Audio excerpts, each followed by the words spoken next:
అండి. మీరంతా ఎలా ఉన్నారు? నేనైతే చాలా బాగున్నానండి. ముందుగా మీకు, మీ కుటుంబ సభ్యులందరికీ వినాయక చవితి శుభాకాంక్షలండి.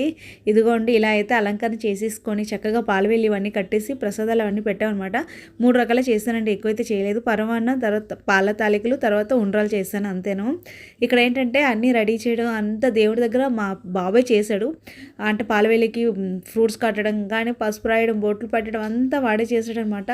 ఈసారి మాత్రం పూజ గదికి అలంకరణకి అంతను వాళ్ళిద్దరికీ అప్పచెప్పేసాను, పిల్లలిద్దరికీను. నేను మాత్రం ప్రసాదాలు చేసి వంట అయితే చేసుకున్నాను అనమాట. పూజ కూడా వాళ్ళిద్దరిని కూర్చోబెట్టి చేయమని చెప్పాను. పిల్లలు చేస్తే వినాయకుడికి చాలా ఇష్టం కదా, అందుకని చెప్పేసి పిల్లల చేత చేయించాను అనమాట. ఇక్కడ ఏంటంటే కథ అన్ని చదువుకున్నాక చక్కగా అక్షింతలు అవన్నీ వేసి గరికతో పూజ అయితే చాలా అంటే చాలా బాగా అయితే అయిందండి. వినాయకుడి పూజ ఈ సంవత్సరం మాత్రం చాలా ప్రశాంతంగా హ్యాపీగా అనిపించింది అనమాట. ఎక్కువ తలనొప్పి లేదు, ఎక్కువ ఇది లేదు, ఎక్కువ ఒత్తిడి పెట్టుకోలేదు చక్కగాను. ఎందుకంటే పిల్లలకి అప్పచెప్పాను కాబట్టి ఇద్దరు వాళ్ళు చేయడం వల్ల నాకు అంతగా అనిపించలేదు.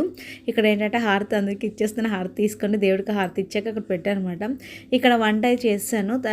మా అబ్బాయికి అరిటాకులో తినడం అంటే చాలా చాలా ఇష్టం అనమాట వాడికి.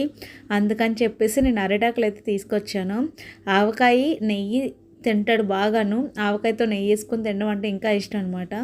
ఇక్కడ ఏంటంటే చప్పటి పప్పు చేశాను, ఆవకాయ గుత్తి వంకాయ కూర అయితే వండను. మా అయినా చేత అయితే చాలా చాలా హ్యాపీగా అయిపోయింది. థ్యాంక్ యూ ఫర్ వాచింగ్ అండి. ఈ వీడియో ఇస్తే లైక్ చేయండి.